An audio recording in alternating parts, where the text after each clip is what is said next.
George Lafayette passed away under a fake name and he lost $1,322. I have no idea who he is, and sometimes when you look at the corner of old records, like really deep in the archives, you can sometimes see people who appear to have lived for a very long time. It looks like George lived until he was 104. I reconnect people with unclaimed money while my cat, I think, is scratching a door and my baby is not sleeping on my chest. There was a man. He called himself George Lafayette. He passed away in 1990, but his money went missing in 1995. It just went missing from a bank account. It's not interesting how it went missing. It just means that he didn't give it to anybody and nobody ever got it. So the government got it. This is his grave. It's in Roncana Cemetery, north of Sydney. It doesn't have a gravestone. Somebody's taken a photo of it for a website called Find My Grave, which is good, but not a great website. But it's useful, so it's great. It's fine. They say that his grave is 3 to the left, I think, of James Maloney. So they've taken a photo of this empty spot, and I think that's his grave. The other thing is that I could see that he lived by himself, but in the same area, in wherever it was, in 1977. So he's real. Those two people are the same person.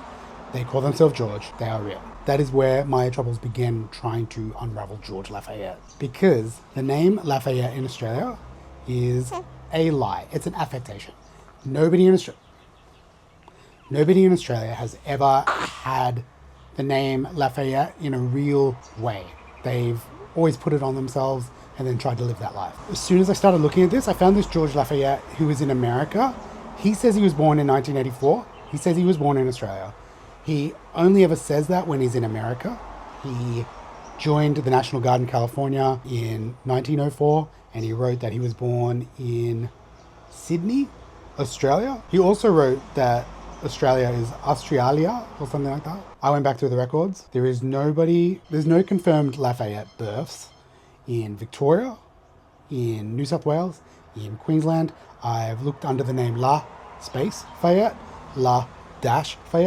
Lafayette, nothing. There's nothing. There are like a couple people with like Lafayette as their middle name. No one was ever born in Australia, certainly until 1925, with the last name Lafayette. If the George Lafayette in America is the same one as the one that passed away in 1990, he passed away when he was like 106. 106? Which is too long. People live until 100, but people rarely live until 100. And the safer thing is when you see somebody who's lived for 100, you just sort of scrutinize it a little more. You say, did they actually do that? Probably like the hottest genealogy tip I can give you today is that when you see a centenarian, you can believe them if you want to, but you should be very cautious in believing them. And you need to think about where they're from and the record keeping 100 years ago.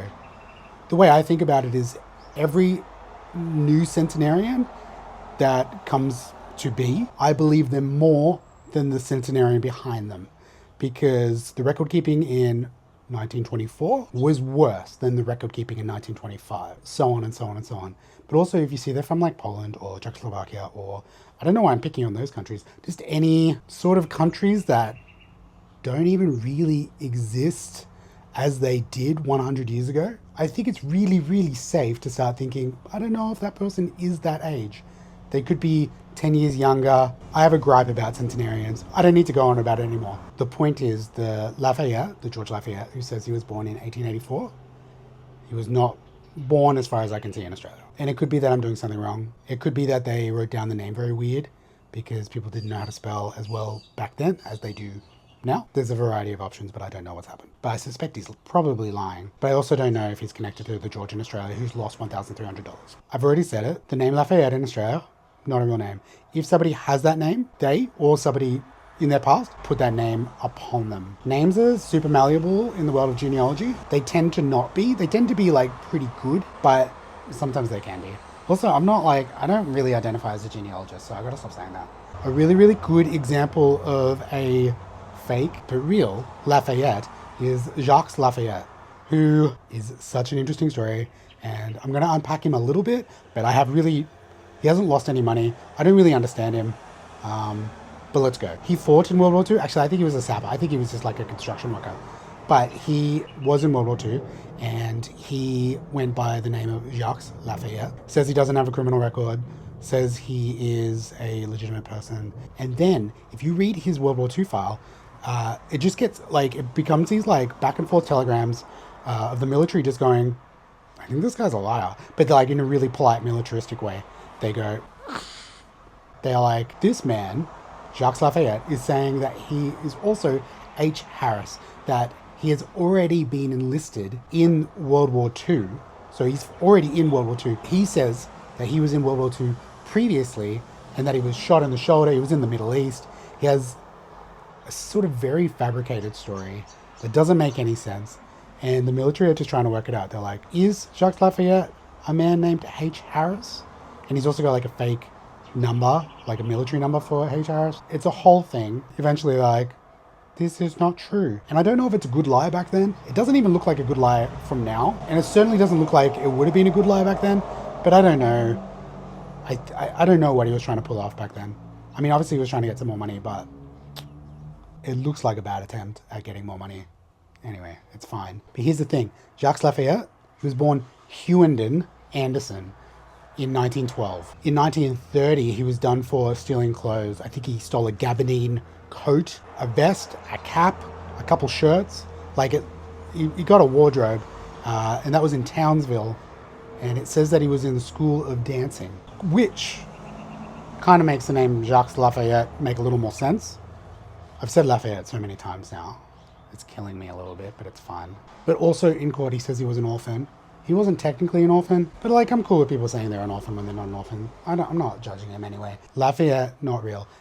But as you can sort of see here that his wife took on the name Lafayette, his son took on the name Lafayette. None of them are Lafayettes. These are their graves. Also, they passed 1977, 78, and 79. Great pattern. They wouldn't be able to see that pattern, but cool pattern. Their son was named Paul Leon Lafayette. So it's got like a him and her grave, and the her is empty. Like the her should be filled up if she hung around.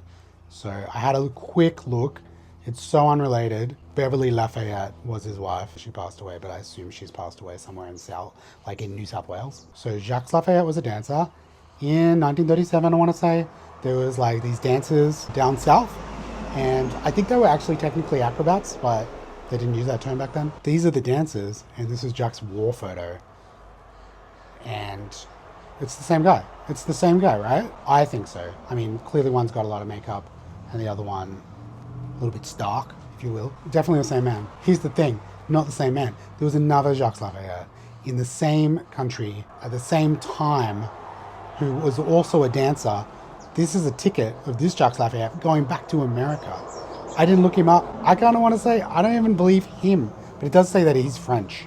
So he's the closest real Lafayette I've seen in my Lafayette journey. The point was that Lafayette is just an affectation in Australia. I feel like I've made that point. I hope I have. I'm not going to belabor it anymore. So let's go back to George Lafayette. Here's his empty grave.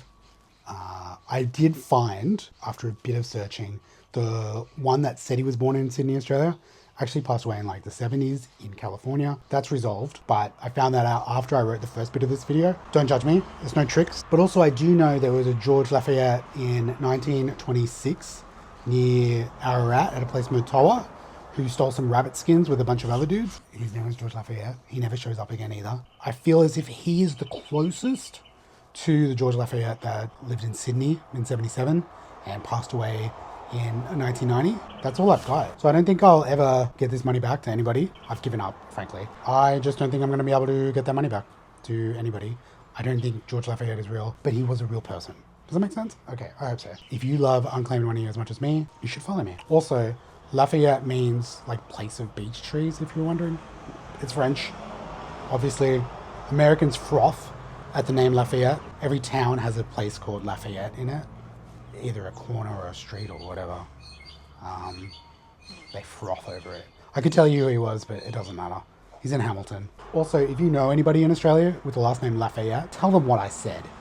Because it is not a real name in Australia. And I don't know if anybody's really actually been born here with that name, other than Paul Leon Lafayette. But that name was fake from the father. Thanks.